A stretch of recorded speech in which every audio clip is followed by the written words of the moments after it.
house finally lay still. It would still be several minutes before the local police arrived to clean up the mess and take statements. The survivors of this summer nightmare would do their best to forget the events that had transpired in the past 3 hours. But they would do their best to remember the friends that they had lost.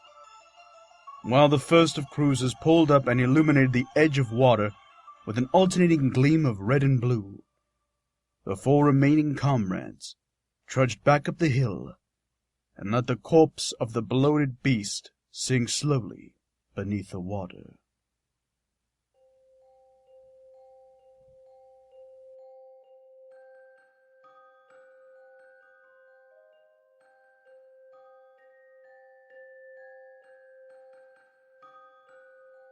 You see, it was Murphy's idea to throw an epic kegger party for all of his partners in crime at his folks' Lakehouse.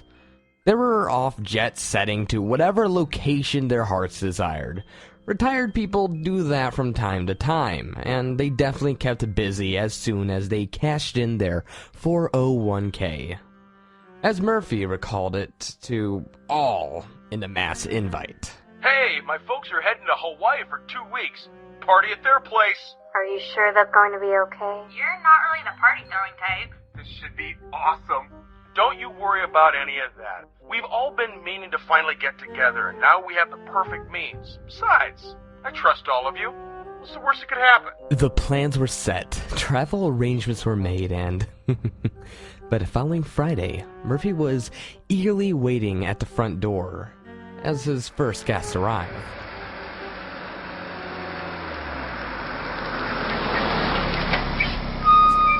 Hey! Glad you guys could make it. Are you kidding? We wouldn't miss this for the world. I've been looking forward to this for so long. I have a feeling I'm finally going to be able to relax for a change. Well, I hope you do too, Bunny. Now go on inside, make yourself comfortable. I'm going to stay out here and wait for everyone else.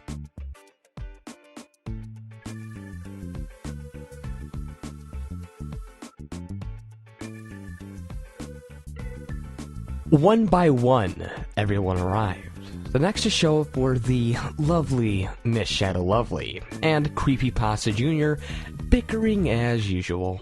We would have been here earlier if you would have just called and asked for directions.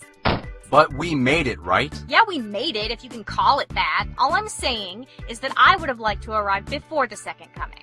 You know how you like to sleep with your mouth open? Tonight, I'm aiming a fart right in there. Will you two quit it? Jesus, you're the second to arrive. Shut the fuck up and get inside. Next was Madam and Kitten. They were jabbering so much that they weren't exactly looking where they were going. Have you ever been here? I don't know if I'm gonna feel comfortable sleeping in a bed I'm not familiar with. The hell are you worrying about? We're gonna have so much fun, honey. It'll be like... Ugh! Jesus! Fuck! Oh, you spilt my beer. Oh, fuck. 5 steps on the property and already a party foul. Oh, Murphy, I am so sorry. Here, let me clean that up. Don't worry, hon. You two just get inside. Quite a few have gotten here already.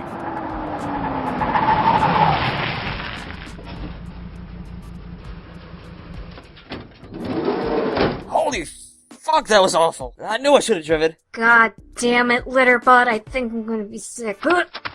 I was driving the vehicle according to the factory limitation. Yeah, that was after you cleared the forest, drove through a cow pasture, and somehow ended up on a landing strip. My global positioning system malfunctioned.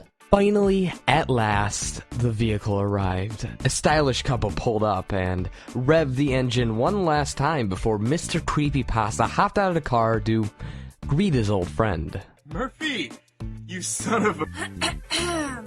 Aren't you going to help me with my things? I still don't understand we had to bring everything. We were only going to be here for a... Don't question why. Just bring it all. Good to see you again, Murphy. Yeah, hi. Don't worry, man. There's a shit ton of beer in the fridge. We got pizza coming tonight. Oh, thank God. The living room of the lake house was rustic yet modern. The decor displayed wood paneling on a darker wood trim, but was full of the modern comforts. Flat screen TV, Blu-ray/DVD, on-demand stereo systems, as well as a brand new kitchen that Murphy's mom and dad had just finished paying off. The dining room was spacious, with a grand table along the end of the room. At the end of the room was a all-season porch that looked out Lake Alphason, a part of the, chain of 5 lakes that made up Lake Morris. Near the front of the dining room was another door that led to the front of the outside deck. This deck would serve as a general area for Murphy's guests, a large multi-person hot tub standing directly in the middle of the deck. It beckoned many of the guests. The large beverage chest on the other end of the deck would certainly beckon the rest. At the front of the deck was a long, creaky stairway. The stairway was actually a series of decks and stairways that would lead all the way down to the pier where Murphy's parents had a massive pontoon boat waiting for the lake troupe to tour amongst the lakes. After the rooms were assigned, Murphy had a little surprise for everyone. Okay, kids, get this. The guy across the lake is an amateur photographer, and I told him that I'm having a shitload of friends over. So then he said that he usually takes pictures of lots of people, and then I said, get to the point, Murphy! God, Hurry up. old man. Go fuck yourself. Anyway, since we've never been all in the same place at the same time ever, I thought it would be nice if we got a picture together. That's awesome. Damn it. Oh, Wonderful. nice. You were so sweet, Murphy. This is fantastic. The group headed down to the pier, some giddy with excitement, some starting to warm up to it. As they reached the end of the wooden path, they saw a middle-aged gentleman with a small boat loaded with camera gear. He asked the group to please gather around at the end of the pier as best they could. There was a bit of pushing and shoving, but no one luckily got wet. Till after he clicked a shutter. With this, the man shook Murphy's hand and headed back across the lake. Murphy then ushered everyone onto the pontoon to, take them for a ride. I really don't want to. Listen, Raven, I am quite sure that Murphy will pilot this boat within safe parameters. It is just one lap around the lake. I'm just not a big fan of lake water. Dude, neither am I. Yeah, but you've been here. I haven't. Come on, Raven, stop being a pussy. Yeah, come on, Raven. It'll be fun. The probability of anything happening to you in this particular body of water is approximately 1,456,397 to 1. Who ever heard of a bird that can't swim? You know what? Fuck it. Fuck you guys. I'm going back inside. Raven stormed back up the stairway to the deck inside the house. A loud slam could be heard echo through the trees. Nice going, Josie. What? I was only kidding. Josie, you're about as compassionate as a pineapple up the ass sometimes. The entire boat erupted in laughter and headed out and down the lake.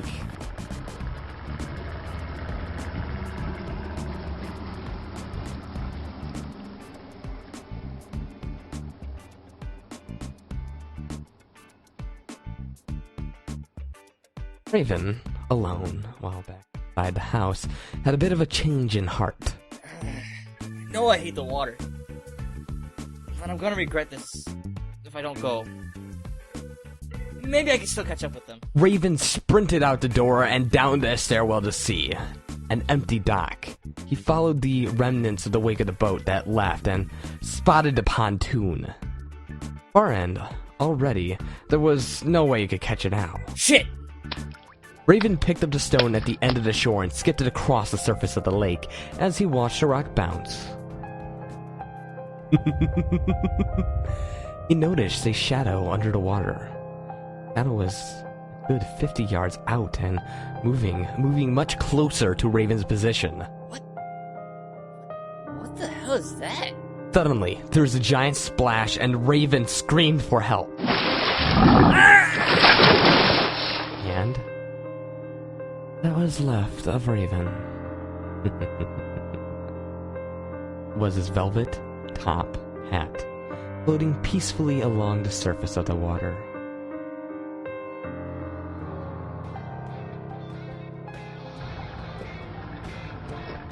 Back on the boat, the party was just beginning. Some were still berating Josie for insulting Raven, some had already dropped it, and were on to other things. So, how long have you folks had this place, Murph? Oh, since the late 16th century. Come on! They've had it since the mid-90s. Had a party up here with my old college buddies once, right after I graduated. It was actually fun. You know, you really come off as a total bitch sometimes. But that's my thing. Yeah, well, you should lay off people sometimes. No one's gonna want to hang out with you if you keep doing that. I know it was a harmless joke, but you could already see Raven was having a hard time with it. Can you at least try to be a little nicer next time? You know, I could have brought some really amazing music with me too. Oh, some great stuff that isn't so old. Yeah, the young girls are here, you know, and I even have my iPod on me so we can hear some real... If you touch that radio, I'll beat you to death with the robot. But I didn't. Great taste in music, Murphy. It speaks to the soul. What's the matter? I didn't know you could dance. Oh, I knew he could dance. I just never thought he would attempt to in public. If you got better moves, let me see them. I'm gonna need another 5 more of these before I get there, Junior. So, what's after this, Murph? Fuck if I know. This was the extent of the planned activities. I'd figured we'd get drunk, eat pizza, do whatever. You really know how to sweep the ladies off their feet, Murph. That's what my wife says, too. So where is the missus? Her and the boy are spending time with the mill. The mill? What the hell is a mill? Mother-in-law? Oh, I bet you're glad you're here then, huh? No comment. We're putting this on YouTube, remember? After an hour, the pontoon returned to the dock and Murphy hopped out to secure it to the pier and the entire party were back on land. I think you should go inside and apologize to Raven, Josie. Yeah, I guess so. Josie looked back up, the long set of wooden stairs to enter the house again. Madame Macabre decided to join her. As everyone was milling around the shoreline, Kitten noticed something bobbing up and down the water. Hey, what's that? It looks like a large pipe. Can't be. There's no plumbing in this area. Then what the hell is that? Do you have a net or something?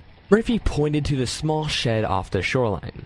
The tiny building was a bit moldy on the outside, but this is only due to it being so close to the water year-round. A small brass plaque was affixed to the jamb of the door.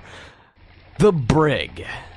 Barney jogged over to the shed while the others continued to wonder what strange object in the water. Maybe it's a rotten log or something? My scanners indicate that the object is made of velvet. From atop the stairs, Josie called to everyone. Hey, we can't find Raven anywhere. The aurora of wonderment turned to the horror as a group at the shore. They realized what exactly was bobbing up and down in the water. Why is Raven's top hat in the lake? I'm scared, guys. Where's Raven? Don't worry. I'm sure he's somewhere. His hat just landed in the lake. We've searched all the rooms. We still can't find Raven. Look, there has to be a logical explanation for this. His feelings were hurt. I bet this is just a prank to get back at us for making fun of him. Barnabas finally emerged from the brig with a net at the end of a long pole. He gently scooped the object into the net and raised it out of the water. Still in the hat was Raven's severed head. Barney immediately dropped the net and just shrunk back. Jesus Christ! Oh my god! What the? Okay, everyone, inside, now! The group ran up the stairway, cowered inside the Lakehouse.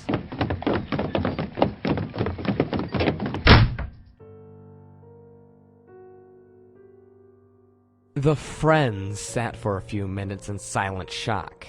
Josie was inconsolable, and Murphy poured himself a drink. Baby attended to Bundy, who was still heaving in the bathroom, and Madam was fanning Music, who was still a bit lightheaded after recovering. What could have done this? Murphy, you would know. Actually, I have no fucking clue. The biggest thing I've caught in that lake is about a bluegill about 5 inches long. And the boats that have motors aren't supposed to go faster than 20 knots. Knots? Roughly about 23 miles per hour. This is a no-wake lake. You have to go farther down to one of the bigger lakes to go any faster. This is just insane. What would do something like that? I don't know what, but we need to find out. Look, I honestly came out here to have a good time. Shut up, honey. MCP's right. We did come here to have a good time. Raven would want us to figure out what's going on. Wait a fucking minute. What the hell are you suggesting? This isn't some B horror movie. This is real life. Junior's right. Did someone think of calling 911? Okay, everybody, get your phones. Everyone call 911. You're not gonna be able to get through. Look at your phones, people. What gives, Murph? You have no cell service out here? For the most part, no. Except right here. Murphy, you're upside down with your legs crossed. Shut up! I got a signal. 911, what's your emergency? Yeah, hey, there's been an accident. Yeah, N7345 Bighorn Avenue, Point Place. Yeah, look, I'm in a very awkward position just to get a signal, so please, get here as soon as possible. My friend was killed, his head cut off. Ah, shit. I'll go watch her. Oh god, oh god, oh god, oh god, oh god. This is horrible. This is horrible. What are we gonna do? I don't know what's going on. I can't handle this. I need to go get some air. Music! Let her go, sweetie. Let her calm down. But I'm worried about her. She's never freaked out this badly before. Madam, Raven was killed. We should all be having panic attacks right now. I'm so sorry. I didn't mean to kill him. You didn't kill anyone, Josie. No one could have known that was going to happen. What we need to do is find out how it happened. Outside, Music did her best to calm herself. Come on, girl. You can do this. You can do this. You can do this.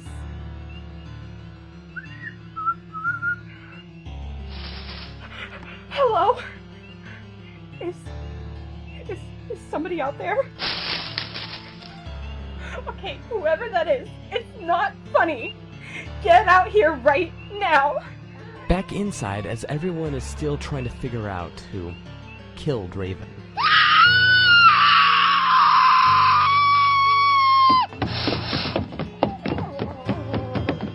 The group tries to squeeze themselves in, all at the same time through the pay-toed door, and gets to Music location just in time to see her lifeless corpse being dragged to the lake.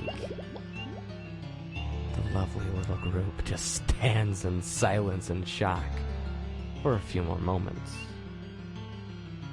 I believe our situation significantly worsened.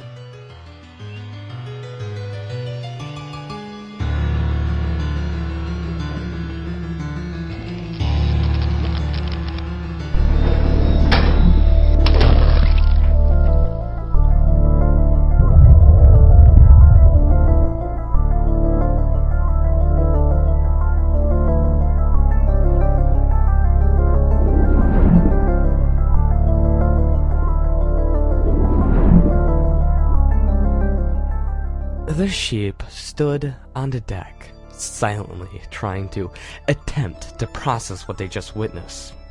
And as usual, Bunny threw up. Baby and Madam collapsed on the floor, sobbing. And Murphy simply headed back inside. The hell are you going? To get a fucking drink, you asshole. Anyone else want one? Murphy walked to a cabinet that held all sorts of liquor bottles. Jack, Captain, Johnny Walker, Blue, Red, and Black, Jameson, and all sorts of Digester's goodies. Murphy was followed by MCP, Lovely, Barney, Kitten, Josie, Rainbow, and eventually Junior. 7 glasses were laid out and filled with ice. Murphy, there's only 7 glasses here. Murphy continued his task, pouring each a double shot of Johnny Walker Black. He then tilted the bottle back and glugged from it like it was some sort of children's juice box. That answer your question, Red? The rest grabbed their drinks and sipped it quietly, or at least attempted to. Oh god, how can you drink this? I'm gonna be sick. MCP, we need a plan. There's something out there and we need to find out what it is. 911 has been called. Why do we need to do anything? Raven and Music are dead. Why should we risk any more lives just to figure out what the hell is going on? What we need to do is make sure all the doors and windows are locked and barricaded and hunker down until the cops get here. Get back into No, wait. Now that's actually a good plan. Then it's settled. We start barricading the house up. We need a group inside and a group outside. I suggest the braver of us go outside. That means Murphy, me, Barney, and Litterbot. I'm going outside too. Sign her up. The more the merrier. What about me? It appears as though you would be more help if your arms were not fastened to the back of your jacket. Good point. Come on, babe. You can hold the doors with your feet while we nail boards to the doors. I don't want you going out there. I'll be fine. We'll all be fine. And the group splits up. MCP, Murphy, Litterbot, and Barnabas, as well as Kitten, all went outside, while Lovely, Junior, Madam, Josie, Baby, and Rainbow and Bunny simply stayed in. Lovely, Junior, and Madam took the front of the house. They closed all the windows and barred them up with whatever they could find, while Josie, Rainbow, Baby helped Bunny as much as they could possibly do. And then they started on the back of the house. The six worked furiously to make sure that all the doors except for the front door was barricaded, so that they could let the others back in. We need to work fast as soon as the others get back inside. There's gotta be something around here large enough that we can move easily. We need it to block the door. Hey, what's in these swinging doors here? Washer and dryer. Bingo. What we'll need to do is stay right here until they get back, and then shove these things in front of the door. Got it? Yeah! Got it. Okay, you two wait here for them. I'm gonna check on the others. Outside the house, Murphy led the group as quickly as they could to the barn where Murphy knew his dad stored his excess lumber. Under different circumstances, you'd really love the setup of the barn.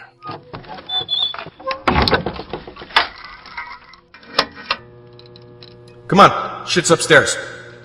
There's an upstairs? This place is fucking huge. Curious? What's up, LB? I am detecting a heat signature outside the barn. That's just the generator on the other side. My readings are not coming from that direction. They are coming from the direction of the lake. And it is closing on our location. Oh god! Shit! The five didn't even make a sound after that. They waited to hear anything. Nothing.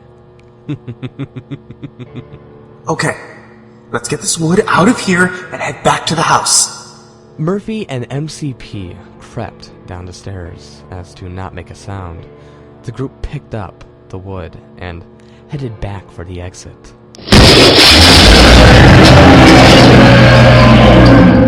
Suddenly, the door bursts open off its hinges and they were in full view of the creature that had killed their lovely two friends. Roughly lumbering at 10 feet tall, hunched over, easily taller if it stood up completely upright, the beast was slimy, covered in algae, and had a putrid shade of brownish green. 3-fingered hands, the size of tractor tires, drug on the ground from its long gangly arms. A reptilian-like tail swung back and forth violently, and with a dull set of black plates ran down its back. And as for the head... To describe the head would be to imagine if a catfish and a pit bull mated. Its droopy, tendrilled jaws drooled with a thick, gloopy saliva. Its lower jaw sported chainsaw-like teeth, with 2 large incisors protruding outwards and upwards. The eyes were a viscous shade of yellow and dilated frequently to the flickering of MCP's and Kitten's flashlight. The beast sniffed around, and finally spotting the 5 standing in the middle of the barn. And emanated a guttural howl that rattled Murphy's fillings. Its breath was the smell of decaying flesh and sour milk. If he could, Litterbot would have vomited. The stare-down begun. The 5 stood absolutely still as the beast waited for one of them to make its move. Just then, A thunderous crack came from the right. Everyone, including the beast, turned their heads to see Barnabas with his trusty cane implanted into the cement on the barn floor. A charred spiderweb of cracks surrounding the impact of the faint scent of brimstone that followed. This is the part where you run. I have the beast. Run? Fly away. Now. Reluctantly, MCP, Litterbot Kitten, Murphy dropped the lumber and scooted out of the barn as quickly and as silently as they could, knowing full well they would never see their good friend again. As soon as they were out of sight, Barnabas turned his attention back to the beast. Come. There's little reason not to at least have fun with this. The beast lunged towards him, claws grasping and attempting to rend Barnabas's midsection, a white grotesque fangs that went for his neck. But they did not make their mark, as he sidestepped underneath the creature, making a subtle slash at the thing's legs. The tink it made, as it did not pierce the skin, which caused Barnabas's eyebrow to raise. Now behind the beast, Barnabas lifted his blade into view, and found it was corroded and foul. Intriguing. Though it was but a mere trinket, you still owe me compensation. The monster turned away swiftly and lunged again at Barnabas with rapid ferocity. Now. No need to attempt to finish this early, but there's still... He didn't even have time to finish his statement as a mass of something akin to mucus splattered against the side of his face, covering his mouth and, unfortunately, blurring his vision. He barely had time to smear it off when the abomination was upon him again. Barnabas tried to move, but there was no time for escaping. The thing bore down on him with all of his weight, claws piercing at his sides and finding the long, sharp talon between his ribs. Organs began to puncture, squinting in defiance. Barnabas glared at this monstrosity and spat. I believe last words are in order. The thing let out a guttural roar in response, opening his mouth to hiss. Looking into the jaws, Barnabas spoke with a calm voice, a Sumerian chant. He was being raised into the gaping maw of the beast. Ni abatu genizu. He was interrupted with a sickening and bone-crushing snap.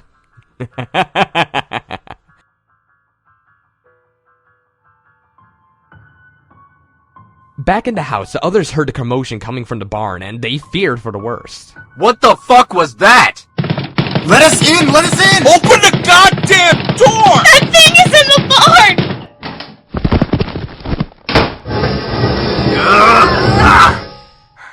What happened? There's a monster in the barn. I think he got Barney. Wait, what? I believe the creature we encountered to be the same being that took Raven and music from us. What the hell happened out there? We just ran into my ex. This is not funny, Murphy! Barney's probably gone and you're joking? You deal with this however you want to, and I'll deal with it the way I want to. Wait a minute. You mean Barney...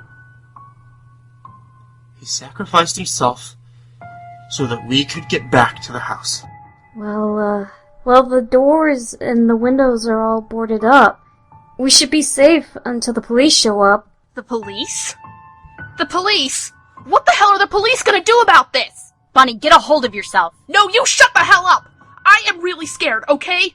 There are 3 dead people, and not just faceless nobodies you see on TV. These were our friends. We knew their names. We knew their... Are you fucking kidding me?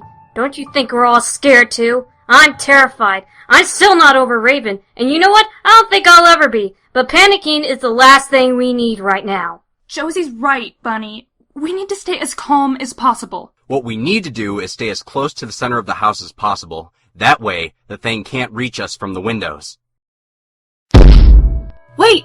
What about the basement? There is no basement, only a room that contains the water heater. How do you get to it? Well, there's a door outside the house. You get to it, and then there's... Fuck. There's a trapdoor in my parents' closet that leads right to that room. We didn't barricade any trapdoor. What did you girls use to barricade everything else? Christ, woman, what did you use? Just use furniture and stuff. Come on, get on this thing with me, Josie. Lay it down, baby. Get heavy shit. Now! But it was too late. The beast dug his claws into the trapdoor, piercing the wood and stabbing Murphy in the shin. Josie tried to hop up, but both Murphy and Josie were ripped down into the cellar room. Baby shrieked in terror. Somebody help! We heard her yell? What the hell is happening in here? Is assistance needed? The monster's got Murphy and Josie in the cellar down there. Litterbot jumped into action. He jumped above the door and braced both feet on either side. He then rotated his body and stuck his torso through the floor. There, Litterbot saw Murphy nursing his wounded leg and Josie trying to fend off the monster with some cylinder box. Get away from us, you gross fuck! Josie, Murphy, please avert your eyes.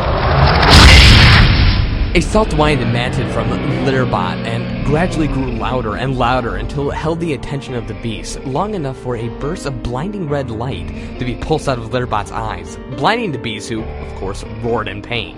Quickly, up the ladder, please.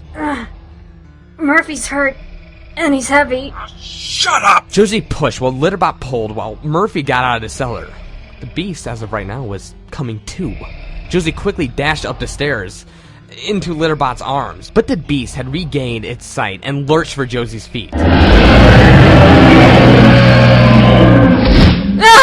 It's got me! Help! Help! Litterbot tried to pull back, but the beast was just too strong and managed to pull Josie back down. MCP and Lovely reached for Josie, but the beast had already gotten a hold of her feet, and it was like a child with a rag doll.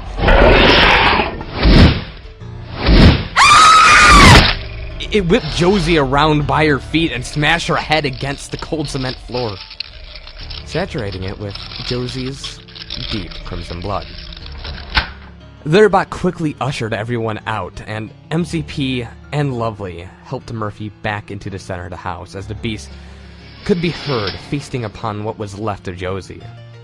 The others took apart the master bed and barricaded the cellar door as best they could to ensure that nothing could get out of the house that way.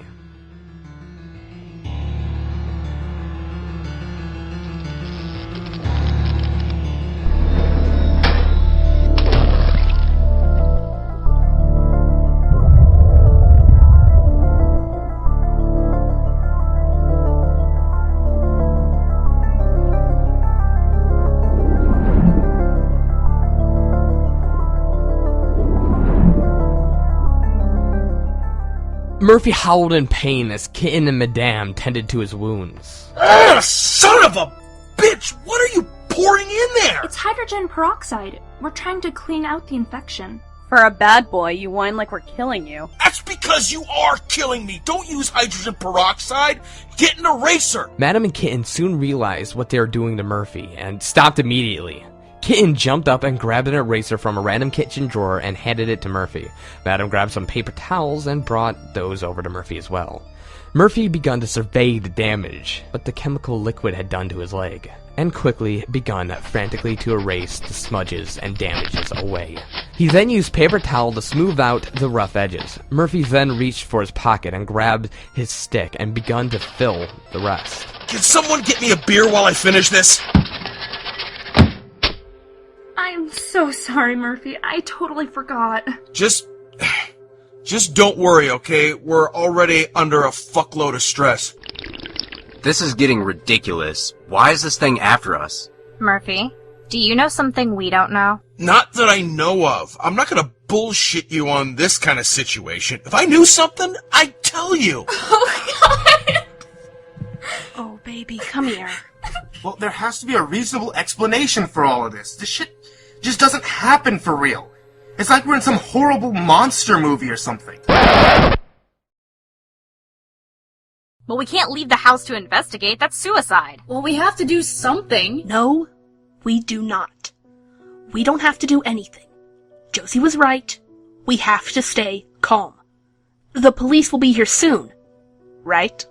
Everyone turned to look at the person who made the phone call. Murphy. Hey!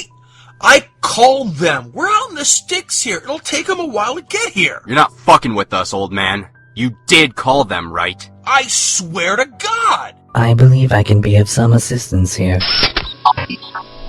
Ow! What the fuck, LB? Murphy, please answer me this question. What? Did you call 911? Yes! That's enough, LB. Did someone at emergency services pick up and answer the call? Yes! Litterbot, that's enough! Did you give 911 the proper address? For God's sake, yes! Murphy is telling the truth. Well, no shit, you almost broke his wrist. My lie detector must have constant pressure on the subject for the scanner to work properly. A modification I see I now need to make. I apologize, Murphy, if I caused you pain. Nothing a beer can't fix. We really should strengthen the barricade to the cellar door. I ain't going back down there. You don't have to, just stand guard. Only 2 or 3 people should go down there, while the rest of us stay up here and make sure that thing doesn't find another way of getting in. So, MCP, Lovely, and Litterbot ventured to revisit the cellar while Junior stood guard above the trap door. Rainbow watched a window directly behind the closet. Murphy watched a door leading to the outside, the master bedroom, and to the deck. And Kitten, Baby, and Bunny watched the windows furiously. You guys go and do that. I'm just gonna stay out here and make some tea. It's in the right-hand cupboard, just above the stove. Thank you. MCP, Lovely, and Litterbot breathed deeply as they began to pull away the bed and popped it up against the wall.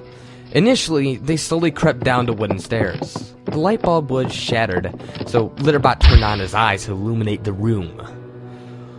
All that was left of Josie was a spatter of blood, some skull fragments, and a few eyeballs. MCP peeked out the open door frame and opened a door not too far from the house. He quickly fetched it and brought the crumbled door back inside. Okay, we have to be quick about this. How are we gonna do this? The walls are cinder block. We can fix the door to the frame first, then I can adhere the rest to the walls. The 3 worked as fast as they could, hammering the pieces of door into the wall, while Litterbot held them in place. In the bedroom, it was all quiet except for the hammering, both coming from the underneath. You see anything? Nothing. They are being awfully loud. That thing is bound to come back. We have all the angles covered, Bunny. If we see anything, we let them know and get everyone in safely.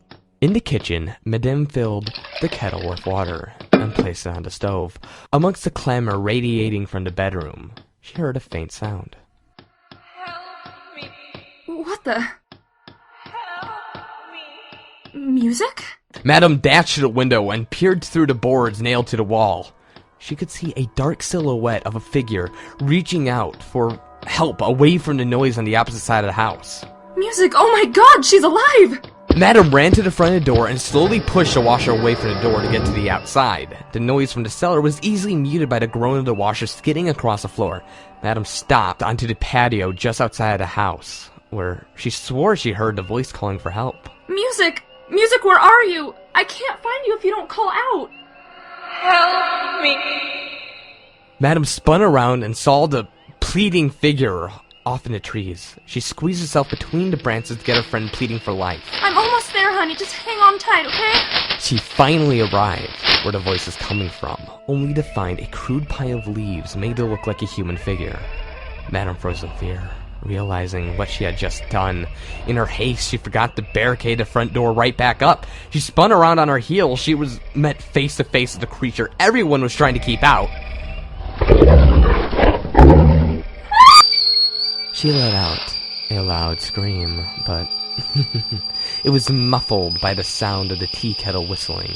Madam, your tea is done! Madam! Jesus fucking Christ. Madam, get your damn tea off the... Guys? What is it? The front door is open! All 5 ran to the door as quickly as they could, but it was too late. They had only taken a few steps before the beast would burst in, roaring mightily. They all turned around as fast as they could and headed back for the trapdoor. The beast quickly snatched Baby with his monstrous claws and crushed the poor life out of her body and tossed her to her side and gave chase.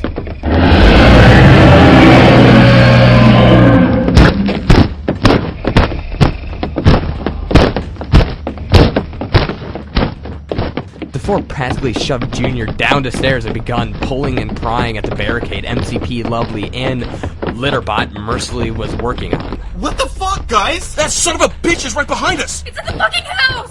The thunderous footsteps could be heard above them. As they all begun pulling the boards away from the wall, one by one, 8 of them squeezed through the doorway and ran. Head back to the barn, we can hold up in the loft! The distance between the cellar and the barn was within sight, but when you're being chased by a monster, the distance triples immediately. They began to run as fast as their legs would carry them. The beast burst through the upstairs window directly next to the closet door and continued to chase them down. They neared the door of the barn but found the door was jammed. Motherfucker, that asshole jammed the door with... Is this his fucking drool? A black fedora slurped down slowly with a large helping of saliva, causing everyone to look upwards. Barnabas's carcass was encased in a thick cocoon of gelatinous glop that was affixed to the barn just outside the door. There's a pull door on the far side of the barn, come on! The beast was not exactly running, but knew exactly where they were and trudged as quickly as his legs would allow it. The group arrived at the door and pulled and heaved. No! What the hell is wrong? The goddamn door is locked! Allow me to be of assistance. Litterbot pointed his finger at the door. Suddenly, a barrage of bullets flew from his fingertips and shot open the lock. Murphy easily slid through the open door and ushered everyone inside. Litterbot now stood in front. Everyone ducked around him. The beast rounded the corner and saw Litterbot just standing there. I have made some modifications to my defense systems. I have yet to test them, but I am willing to try them out now. Please, everyone take cover. Litterbot pointed his finger at the beast now. In a few minutes, Litterbot's arms transformed into a hulking cannon, and the cannon aimed directly at the monster. Litterbuddy, this is where you have your one-liner. Get the fuck inside, dude! Make it count, LB. I shall do you all proud.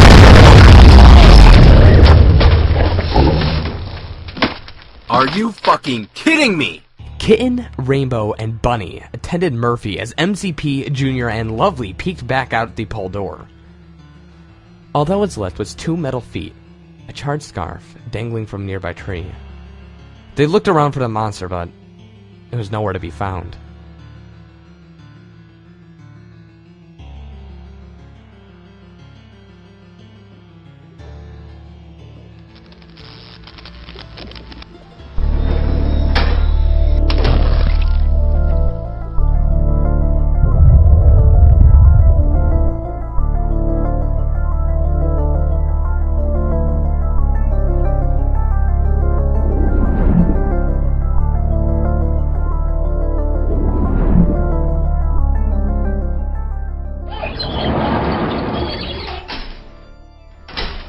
Mr. CreepyPasta, CreepyPastaJr, and Miss Shadow Lovely slowly shut the large door and then quickly jammed it shut. Hope was beginning to look bleak, and the remaining 7 lost many of their friends. They were cold, they were tired, they were injured, and they were out of options. It had only been a short few hours since they returned from their boat ride, and now, the weekend took on a completely different aura.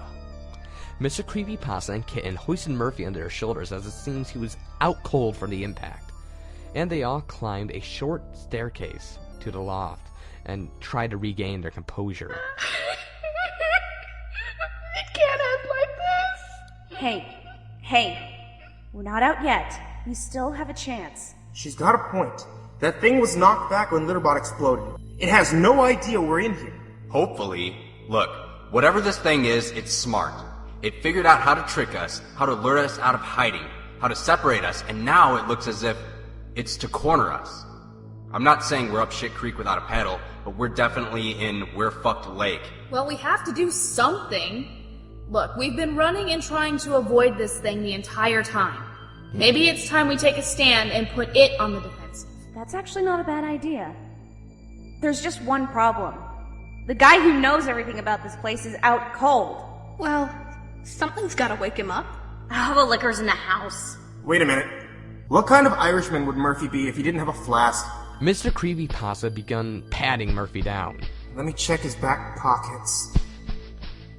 Mr. CreepyPasta dug a medium-sized aluminum flask out of Murphy's pocket and quickly unscrewed a cap. He gave a quick sniff.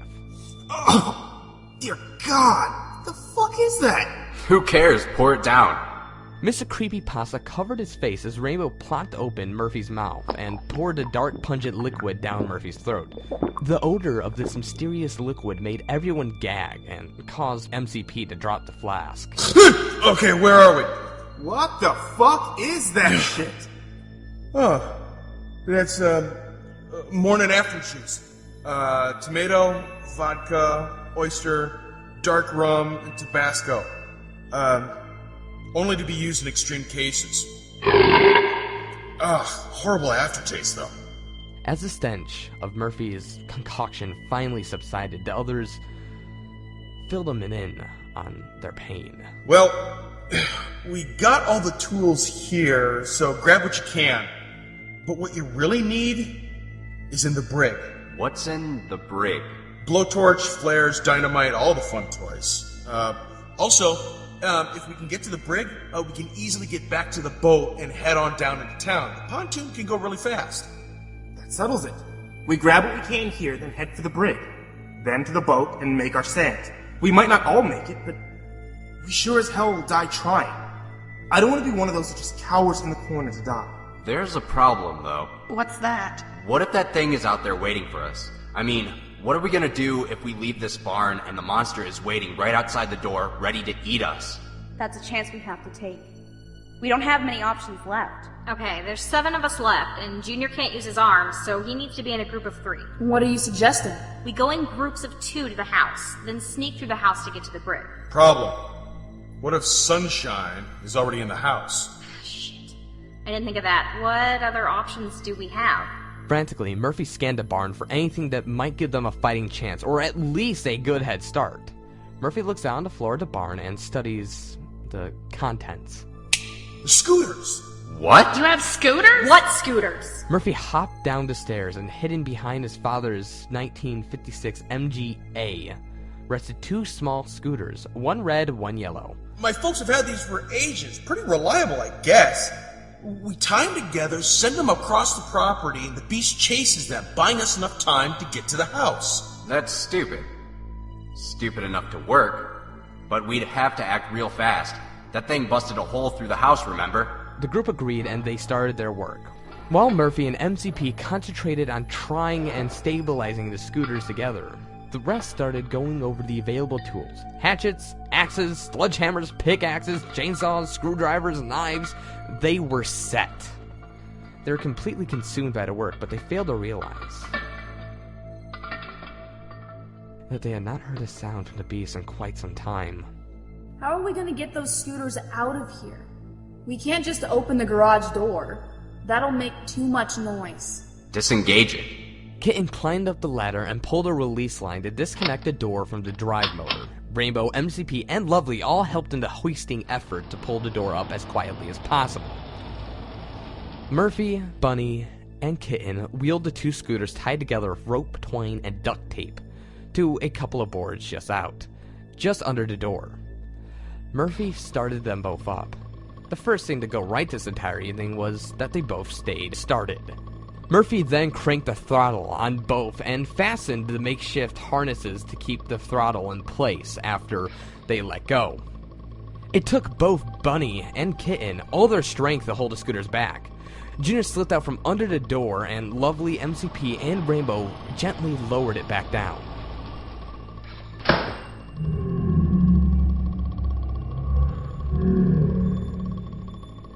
Hey, on my mark. Footsteps thundered from beyond the trees. The beast was getting closer and closer. Wait for it. What are you waiting for? The right time. We only got one shot at this. The beast broke through the tree line, searching for the source of the new noise that these scooters were making. Now! Kitten and Bunny released the scooters. They sped off towards the opposite end of the yard, jumping over the ditches and a garden or two. The beast, upon seeing the motion of the scooters, and then realizing the source of the noise, pounced on the scooters. The group darted as fast as they could towards the house. When the group got to the gravel that connected with the barn at the driveway, Junior slipped. The beast, hearing the new sound, tossed the scooters aside and lunged towards the group. It hurt us! Run! Not without you, you idiot! Lovely helped Junior back up, and both ambled back towards the house. MCP was the first to reach the house and pushed the dented, damaged washer out of the way.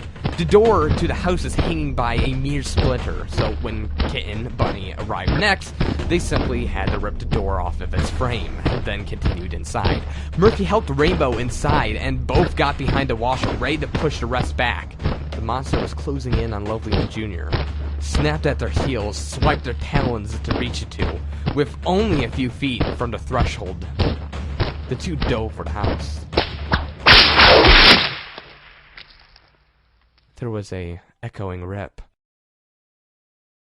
Lovely tumbled through and past the washer. Junior simply walked through the doorway, eerily calm, while Murphy, MCP, Rainbow barricaded the doorway once more. Junior? MCP noticed that his old friend was looking down at his feet. Junior looked up at MCP calmly, and then at Lovely. Junior, what's wrong? Junior lowered his arms, and everyone saw that the straps that secured his sleeves to the back of his straitjacket were broken. His arms slumped to his sides for the first time since he put on the damn jacket. I forgot how much I liked using my arms. Almost immediately after he finished his statement, blood began to pour out of Junior's back, completely saturating the jacket in seconds.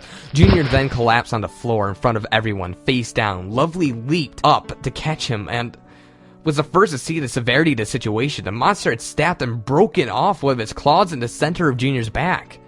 With tears in her eyes, Lovely turned Junior over. No, no, no, don't leave me, please. You can't die, not like this. Give him hell, babe. And with that, Junior died in Lovely's arms. Lovely collapsed and wept down on him. The room was solemn, and the remaining friends mourned the loss of another. Just then, rather thunderous crash from the monster, the most peculiar sound that came from the front door. What the fuck? Oh, the cops must finally be here. No. If it were the cops, we would see their lights glowing off everything. It's the monster! Since when does a monster ring a doorbell? And then a familiar voice came from behind the barricade. Hello? Is anybody home? Sorry I'm late. I got lost, and your self-service out here quite sucks. Wait, what? He could partially see the silhouette through the cracked, frosted glass of the door. It was a man, dressed in an overcoat and pot pie fedora. Are you fucking kidding me? Who is it, Murph? It's Creepy Reading.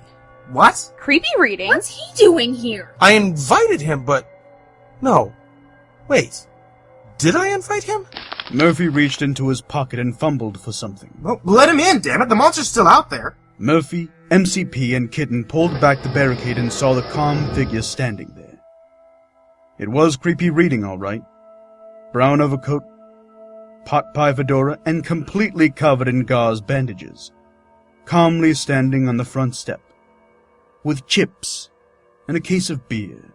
Hey guys, what the hell happened here? Get the fuck in here! Wow, okay. You guys threw one hell of a party. We're being attacked by some... thing. It's picked off most of us, but...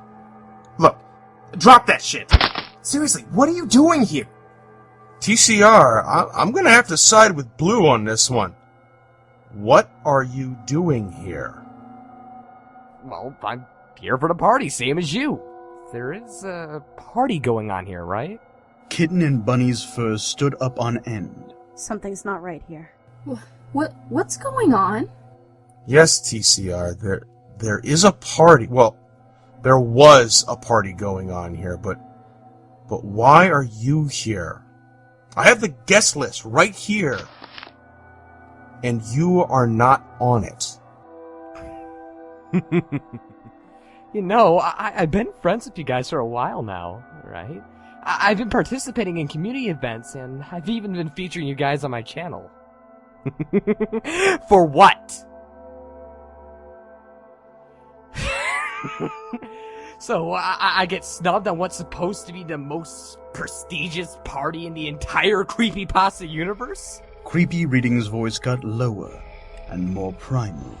His bandages began to unfurl, revealing a runny greenish-brown skin. Creepy Reading began to grow larger. So, I beg and I plead and I pull every favor I can to get on this damn guest list. And nothing! You are such a fucking idiot! The party hasn't occurred yet, you dumb shit! This was just a private retreat for close friends.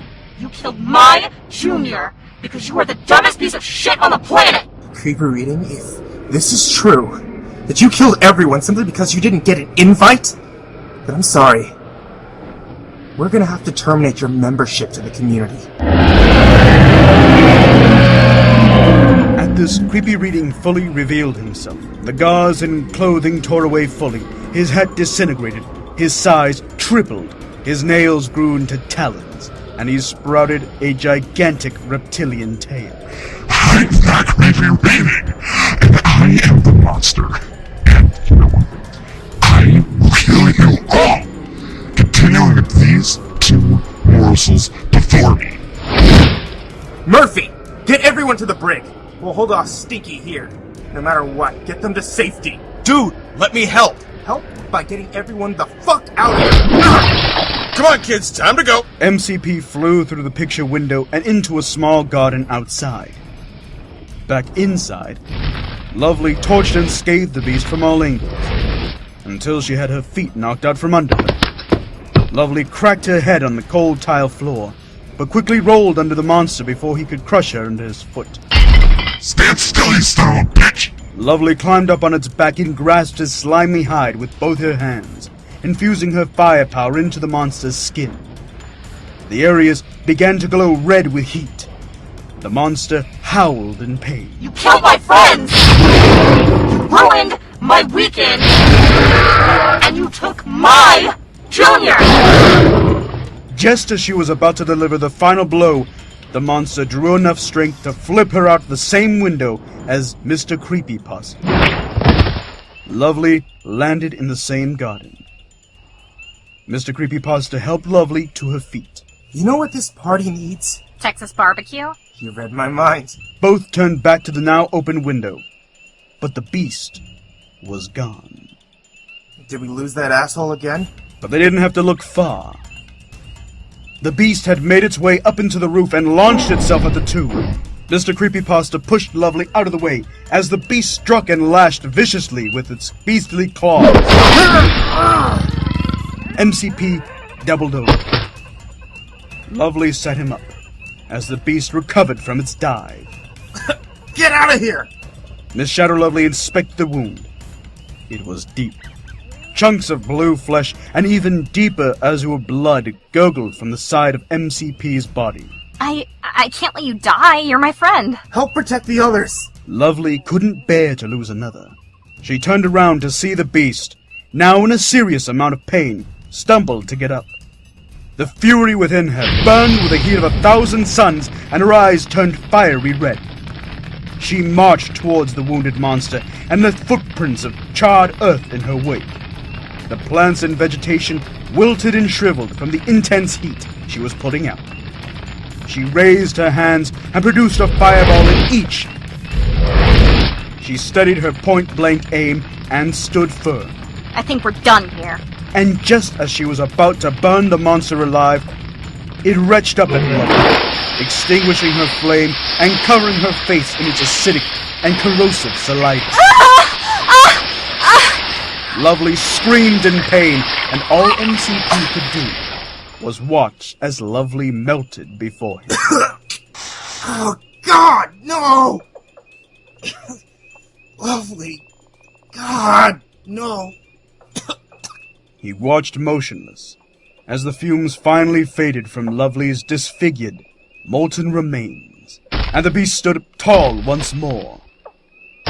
MCP raised his hand once more to defend himself, but was unable to. I've had enough, Mr. CreepyPasta. Now, well, you're gonna die quickly. Well, your friends suffer greatly. Get bent, nerd. And with that, Mr. CreepyPasta died with honor. A hearty slam echoed from behind the monster, which caused it to spin around. It couldn't see any movement, couldn't hear any sounds out of the ordinary. No unusual smells either. It was too badly injured to take the full effect of its heightened senses. It breathed calmly and slowed its heart rate, causing its form to retract, and the bandages slowly began to wrap themselves back onto its skin. The beast was hidden once more. Only the frail and lanky bandaged ghoul, Creepy Reading, remained. Okay, guys. Where are you hiding? Can't be that far. Your friends are dead! You fucking cowards! Their fear was just delicious. Come out now and face your deaths. It will be quick, I promise. Make me work for it? Hell, it's sure you'll all suffer. As Creepy Reading continued to search the front of the house, towards the shoreline, the remaining four hid silently in the brig.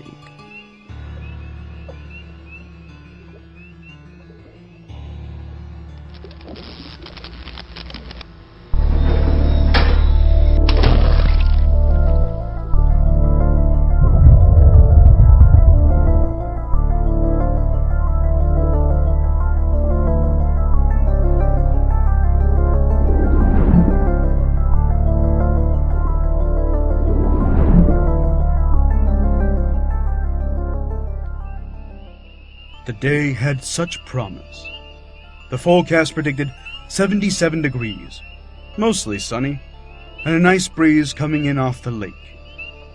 The preparations had all been made. Food was purchased, drinks were mixed and kept on ice. Games were lined up. It was to be a glorious weekend. Then people started to go missing. Heads were severed, bodies were eaten, faces were melted, and a relaxing day at the Lakehouse quickly turned into a nightmare. It had only been 1 hour since Murphy first called 911, and the remaining four were now at their wits' end. Bunny's nerves were completely shot. Her fur was matted and clumped as she sweat from every pore on her body. Rainbow was an inconsolable mess after just witnessing the death of her boyfriend, MCP. Her makeup had streaked down her face to the point where she resembled the sad clown at the circus. Kitten could not stop cleaning herself.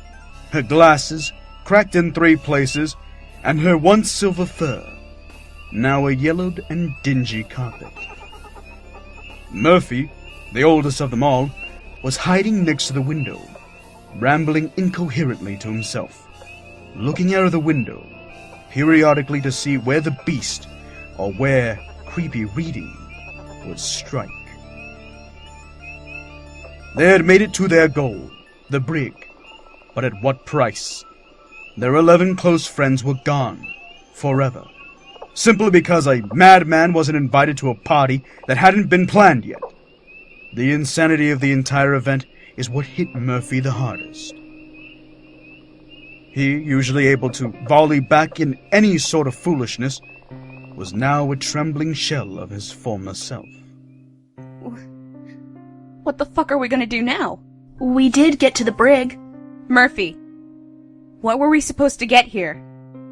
Murphy, what do we do next? Murphy! Kitten then tossed a moldy fishing glove at Murphy. That finally broke Murphy out of his trance, and he turned to look at the 3 girls. There was a look in his eye that severely frightened Bunny and Kitten. A look they had never in their entire lives seen before. A look they didn't think Murphy was capable of. Murphy was completely terrified.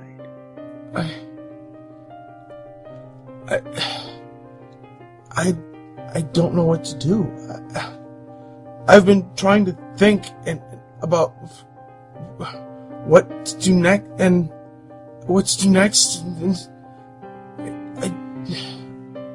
I can't see how to get us out of this.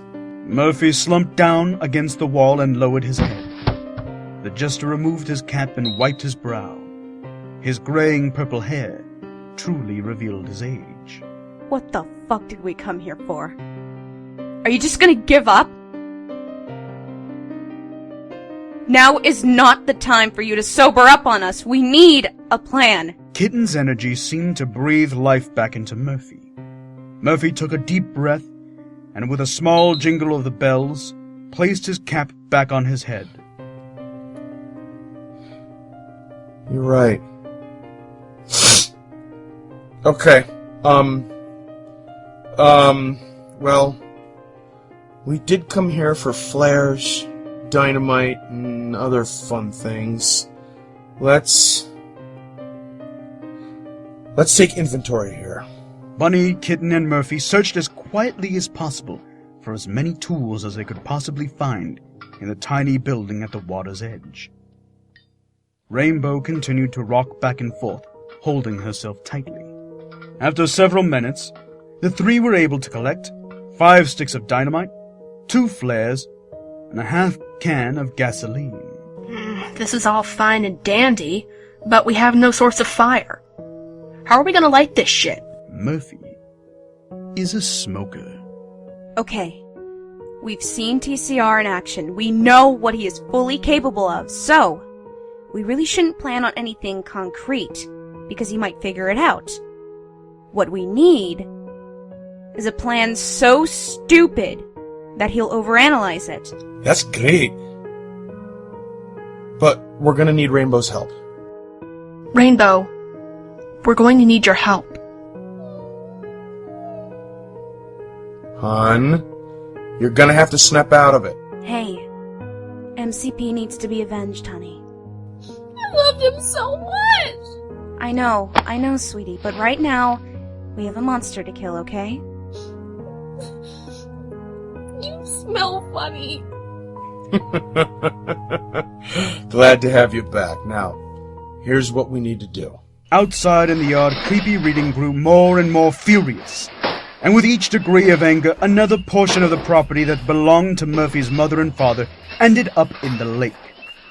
First it was the bird feeder, then the Weber grill, then the porch sweep, then the porch.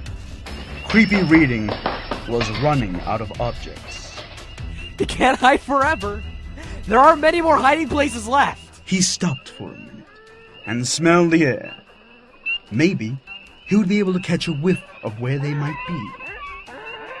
Puzzled, he sniffed the air once more. Road flare? He turned around just in time to catch the bright red flame of the flare with his face. He howled in pain and quickly transformed back into the beast that had been terrorizing the party from the beginning. The hot sulfur flame scalded his eyes and left him blind. He spun around violently, aimlessly swinging his claws, connecting with no one. Creepy Reading was finally able to ease the pain, but his vision was permanently lost. He calmly stood back up and turned to see where the flare had come from. Did you think? You think that could stop me? It'll take a lot more than that, honey. A lot more than a flare to stop me. He smelled the air once more and listened closely to his surroundings. Since his sight was gone, he relied on his other senses to locate the others. He suddenly heard the quick steps of 3 people running from left to right and onto wooden planks, and then further out into the lake. He quickly leaped towards the noise and cornered them on the pier. I have you now! Any last words before I devour you? just one. The creature spun around to meet the voice, only to be doused in liquid. The liquid was pungent and smelt of stale gasoline. Gotcha.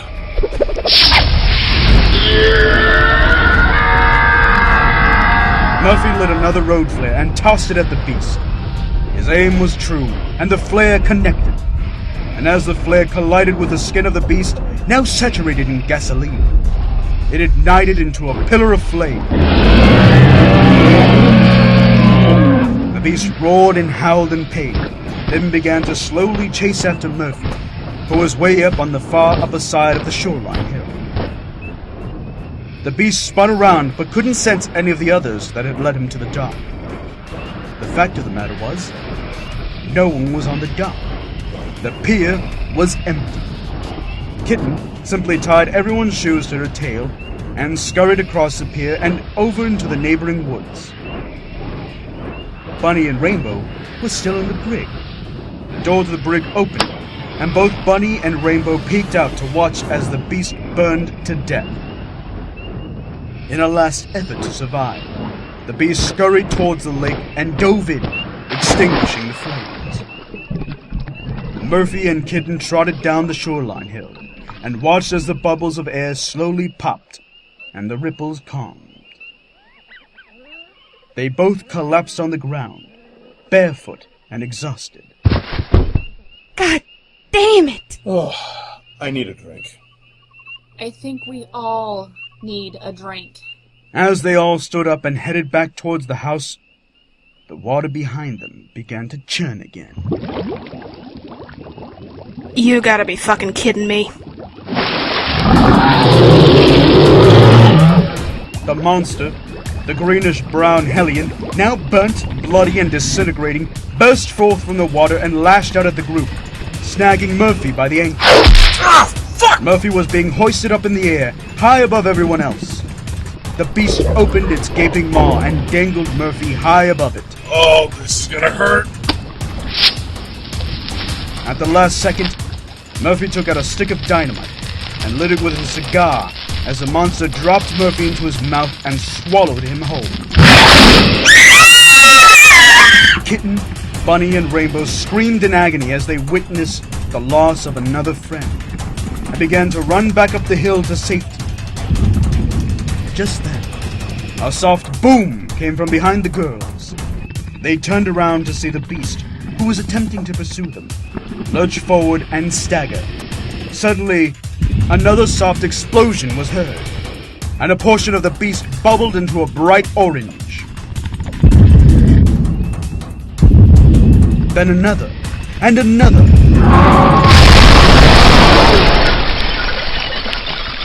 The beast, looking as if it were about to vomit, exploded all over the hillside and the girls. A viscous yellow goo covered everything for a 50-yard radius. Nerve-ending bits of the monster still twitched their last as a large gelatinous mass stood up from the middle of the remnants of the explosion. The girls wiped the monster guts and ooze from their gaze and readied themselves for another fight. The blob grew taller until parts of it began to fall off and reveal an arm, a leg with a black bare foot, and finally, a very bruised and battered Murphy. His left arm hung limp and he hobbled up the rest of the way.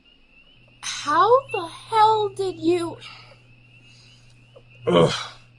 I'm made of ink, remember?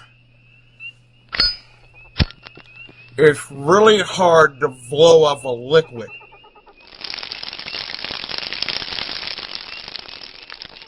The others sat down next to him as they watched the lake return to its calm mirror state, when the red-blue flashing of the police cars finally arrived at the house. About goddamn time. You know what I just realized, Bunny? What's that? CreepyPasta is never going to believe this.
You have one new message.